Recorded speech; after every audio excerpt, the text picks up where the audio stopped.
生きているといろんなことがあります。人生楽ではないなと実感することも一度や二度ではないはずです。でも、そんな日頃の思いを上手に乗り越えていける方法があります。実は、すべての悩みはたった一つのことから始まっています。そこさえわかれば、あとは正しく考えることで、どんな悩みも必ず解消できる。それがあなたに一番伝えたいことです。そもそも私たちが日頃抱える悩みとはどんなものでしょうか。いつも生活に追われていて心に余裕がない。今の仕事に満足していない。先のことを考えると不安になる。嫌なこと、不運な出来事、失敗が重なって落ち込んでいる。性格が合わない相手がいる。人間関係でストレスを感じている。一見どれも自分一人では解決できない、時間のかかる問題に思えるかもしれません。でも実際には、そうでもありません。というのは、これらの悩みは、どれも心の反応から始まっているからです。実は、私たちの日常は、心の反応で作られていると言っても過言ではないのです。例えば、朝の通勤ラッシュで、今日も混んでいるな、とげんなりする。これは、心を憂鬱にさせる反応です。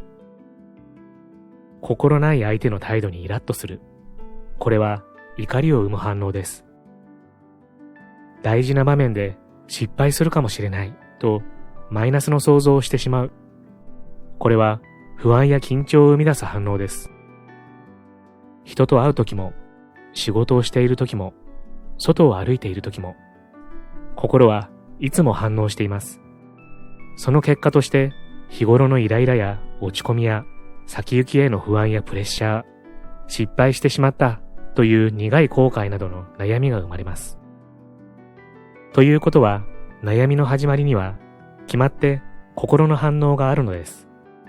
心がつい動いてしまうこと、それが悩みを作り出しているたった一つのことなのです。だとすれば、すべての悩みを根本的に解決できる方法があります。それは、無駄な反応をしないことです。想像してみてください。無駄な反応をしなくなれば、人生、どれほど楽になることか。動揺しない、落ち込まない、腹が立たない、プレッシャーを感じない、過去を振り返って後悔しない、先のことに不安を感じない。これこそ人生の救いではありませんか。心が軽くなります。その分、きっと幸せが近づいてきます。勘違いされやすいのですが、反応しないことは、無理して我慢することや無視すること、無関心でいることではありません。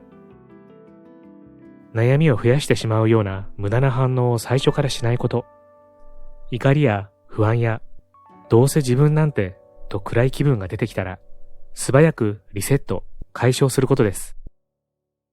反応しない練習を教えてくれるのは、古代インドの賢者、目覚めた人、ブッダです。もともとブッダの教えとは、心の無駄な反応をやめることで、一切の悩み、苦しみを抜ける方法のことなんです。その内容は大きく2つ。心の反応を見ること、合理的に考えること。心の反応を見るとは、おなじみの座禅や、最近よく聞くマインドフルネスや瞑想のこと。面白いことに、心の反応、心の動きをよく見れば、ざわついた心は静かになります。これはストレス解消、気分転換にもってこいの方法です。また、合理的に考えるとは、目的が叶うよう、筋を通して考えること。つまり、無駄に反応しない、悩みを増やさないことです。そのために、余計なことを判断しない、どんな時も自分を否定しない、不満やストレスといったマイナスの感情で苦しまない、他人の視線を気にせずに自分らしく生きる、勝ち負けや優劣にこだわってしまう性格をもうやめる、心から納得のいく人生をここから目指すという誰にとっても大切なテーマをブッダの教えに照らして考えていきます。もう悩む必要はありません。ブッダに倣ってぜひどんな日常にあってもいたずらに反応しない、悩みを正しく考えて解決する毎日を目指しましょう。それが私たちの人生に安らぎ、満足、幸福をもたらしてくれる最も大切な心がけなのです。ここから始めましょう。こんにちは。ハッピケンことハッピー研究所の翔です。今回は反応しない練習、あらゆる悩みが消えていくブッダの超合理的な考え方という本をご紹介します。突然ですが、皆様毎日悩まれてますか？僕はいつも悩みばかりです。余計なことを妄想してしまったり、気をかけないでいいことまで気をかけたりと、自分で分かっていてもついつい悩んでしまうんですよね。そんな悩みなのですが、実はその多くが自分の心の反応が原因で起きているというんです。そしてその心の反応を解消する方法がブッダの考え方にあるというんです。著者は僧侶である草薙龍春さん。東大法学部を卒業後、インドで出家。日本では特定の宗派には属さず、実用的な仏教の本質を仕事や人間関係、生き方全般にわたって伝える活動をされているんです。そんな彼が実用的で合理的な現代にも使える考え方を教えてくれているのが本書になります。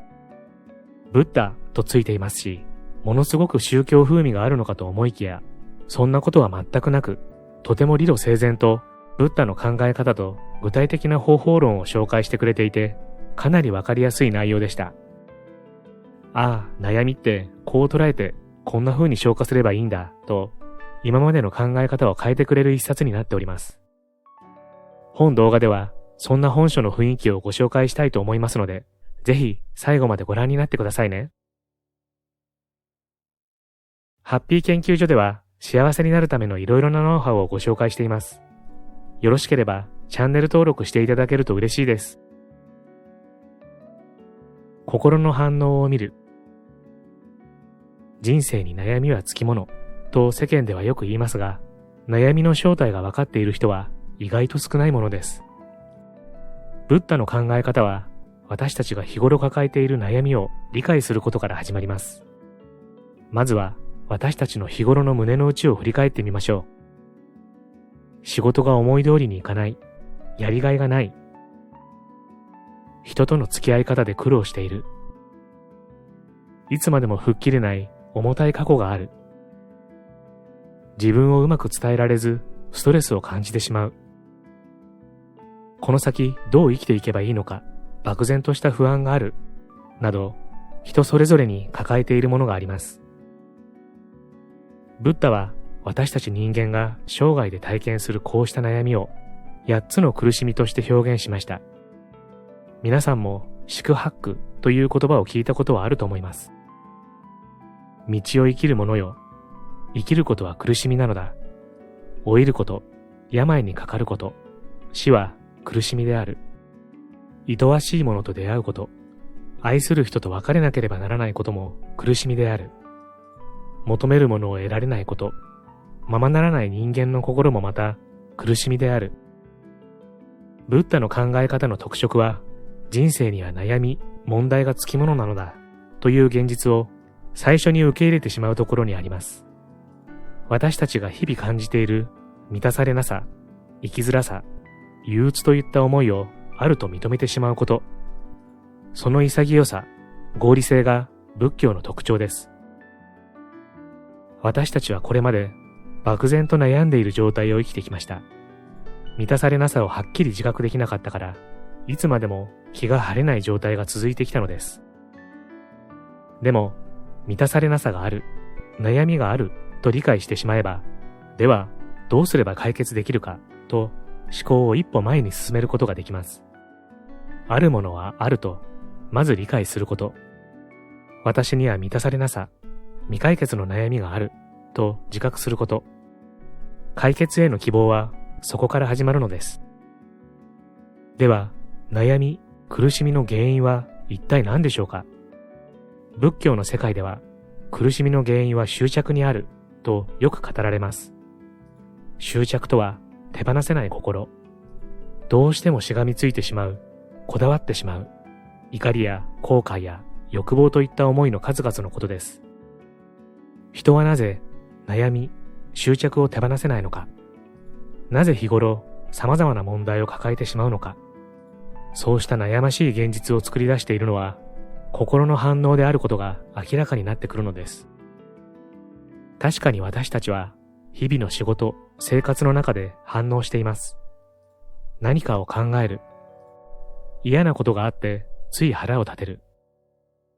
思い通りにいかない現実に焦ってしまう。他人の目を感じて何か悪いことをしてしまったのかもと疑ったり不安になったりする。これらはすべて心の反応です。では、この心の反応は何をもたらしているでしょうか。ついカッとなったり怒りをぶつけて人間関係を壊してしまう。大事な場面でつい緊張してしまって能力を出せずに失敗してしまう。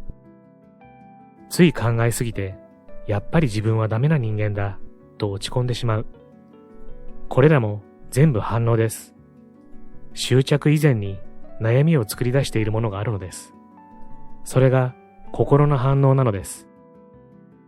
これは誰でも思い当たるはずです。反応こそが悩みの正体です。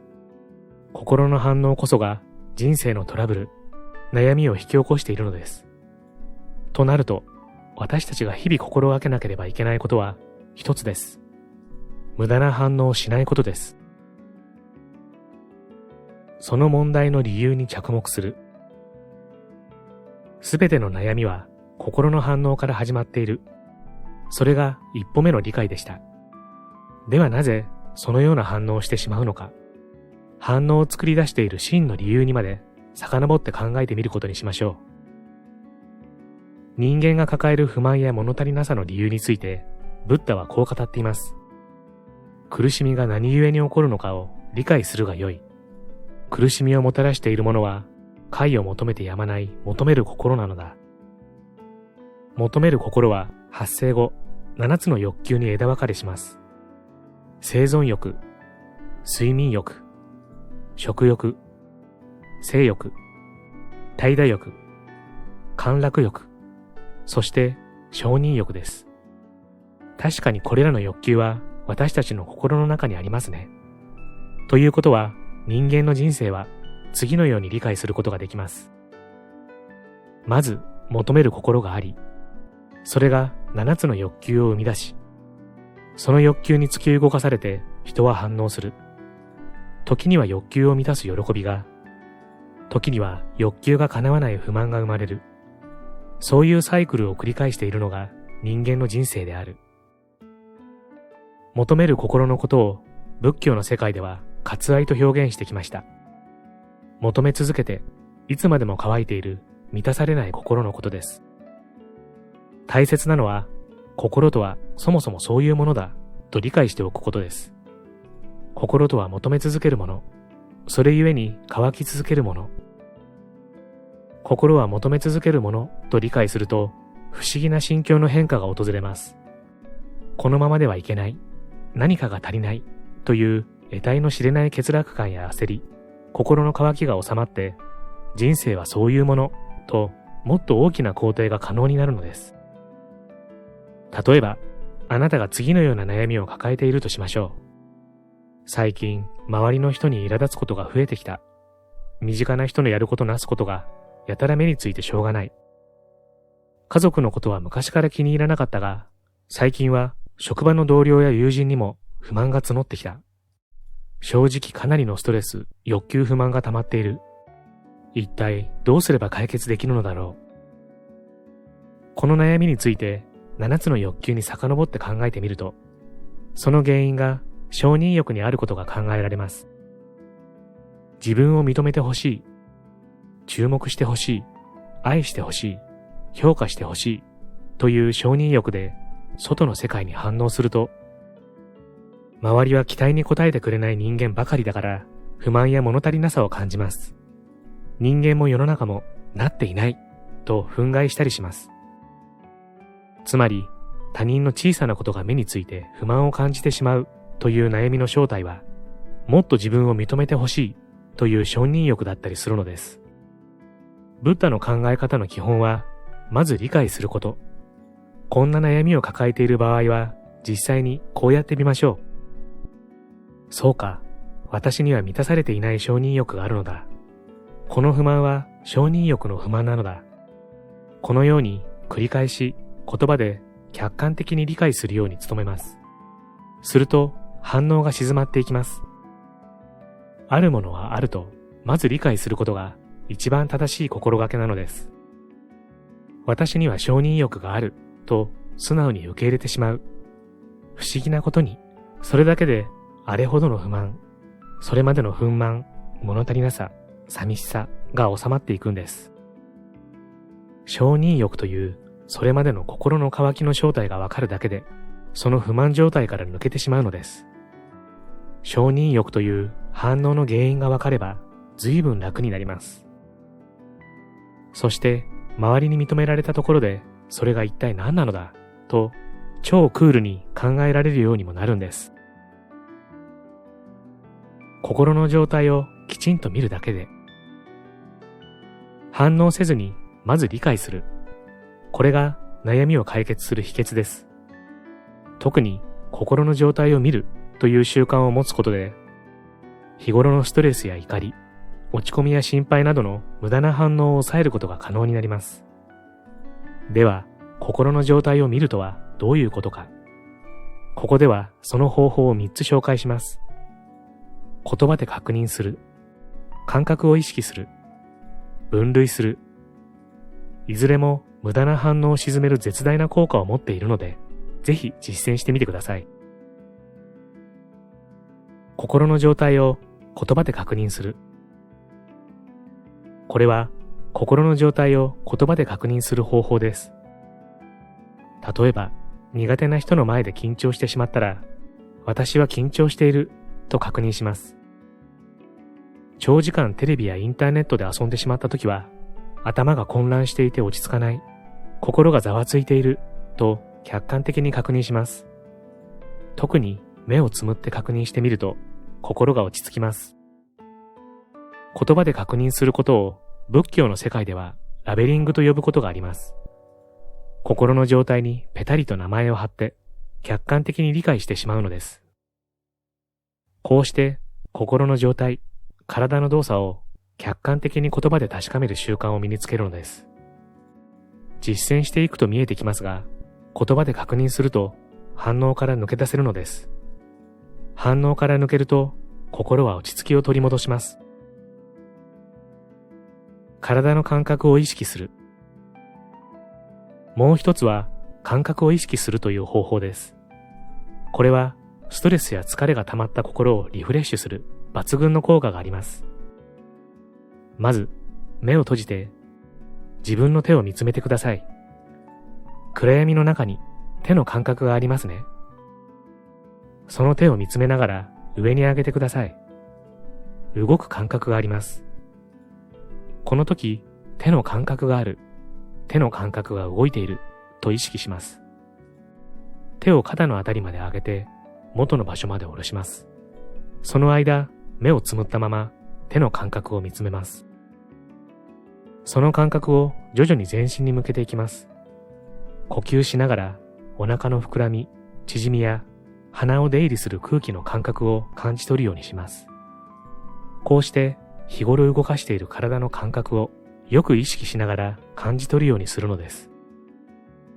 言葉で確認する、感覚を意識するの2つの方法は、ブッダが生きていた時代にはサティと呼ばれており、禅の世界では念じる、瞑想の世界ではマインドフルネスと呼ばれています。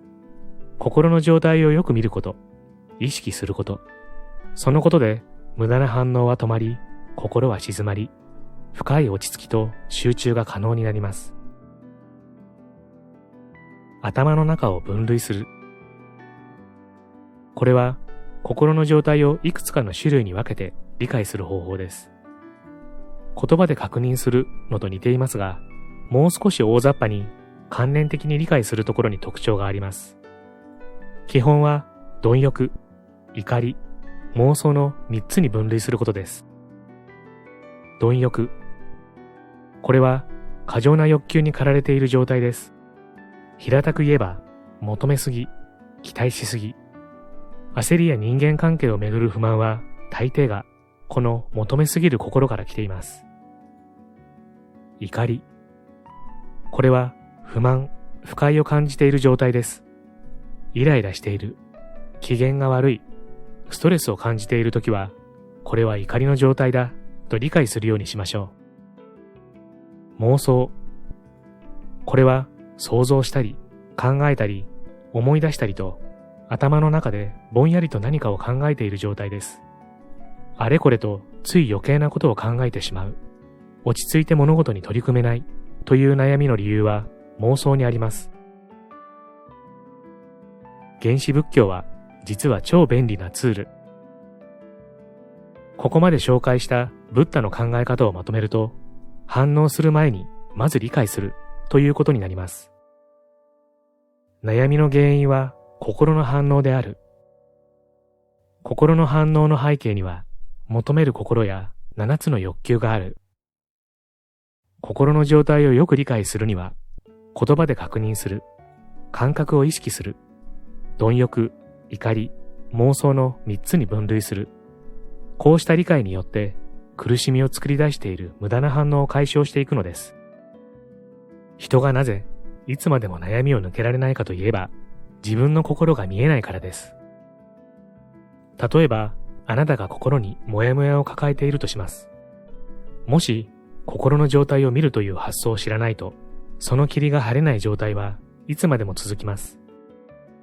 そこで、ブッダに倣って、心に貪欲、怒り、妄想のどれが存在するのか観察してみます。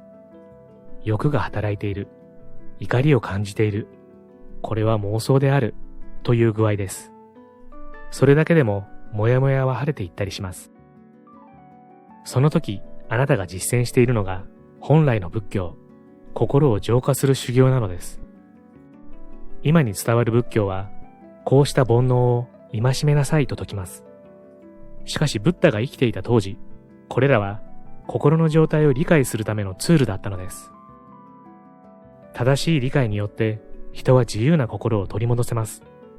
ぜひ実践して満たされなさを解消して人生にもう一度これでよしと思える生き方を取り戻そうではありませんか。反応しない練習の大きな2つのテーマである心の反応を見る、合理的に考えるのうちの1つ目のテーマ、心の反応を見るをざっとご紹介しましたが、いかがでしたでしょうか。私たちは悩みをついついもやもやとしたものとして考えてしまいますが、この悩むことをきちんと分解し、心の状態を捉えないと確かに解決することはできませんよね。その心の状態を捉えるのに、ブッダの教えがこんなにも有効なのかと驚きましたし、さらにその考え方はとても整理されていて、どこか方程式のような明確な整理法のように感じました。本書を読むと改めて人は悩みや問題を自分自身で生み出し、自分で苦しんでしまっている部分が大きいんだなと感じました。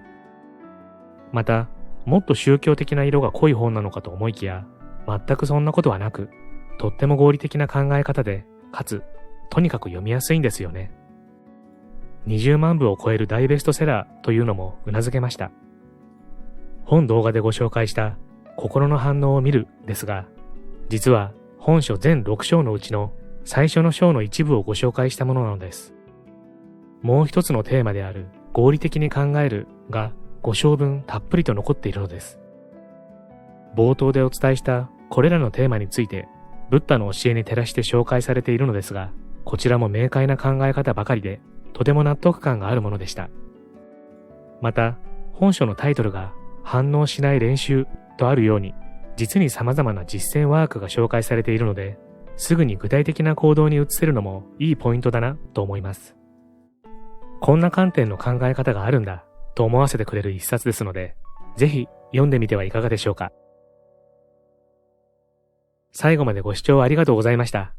これからも皆様の幸せづくりに役立つ情報をまとめていきたいと思いますので、チャンネル登録や高評価をしていただけるととっても嬉しいです。また次回の動画でお会いしましょう。皆様に幸せが届きますように。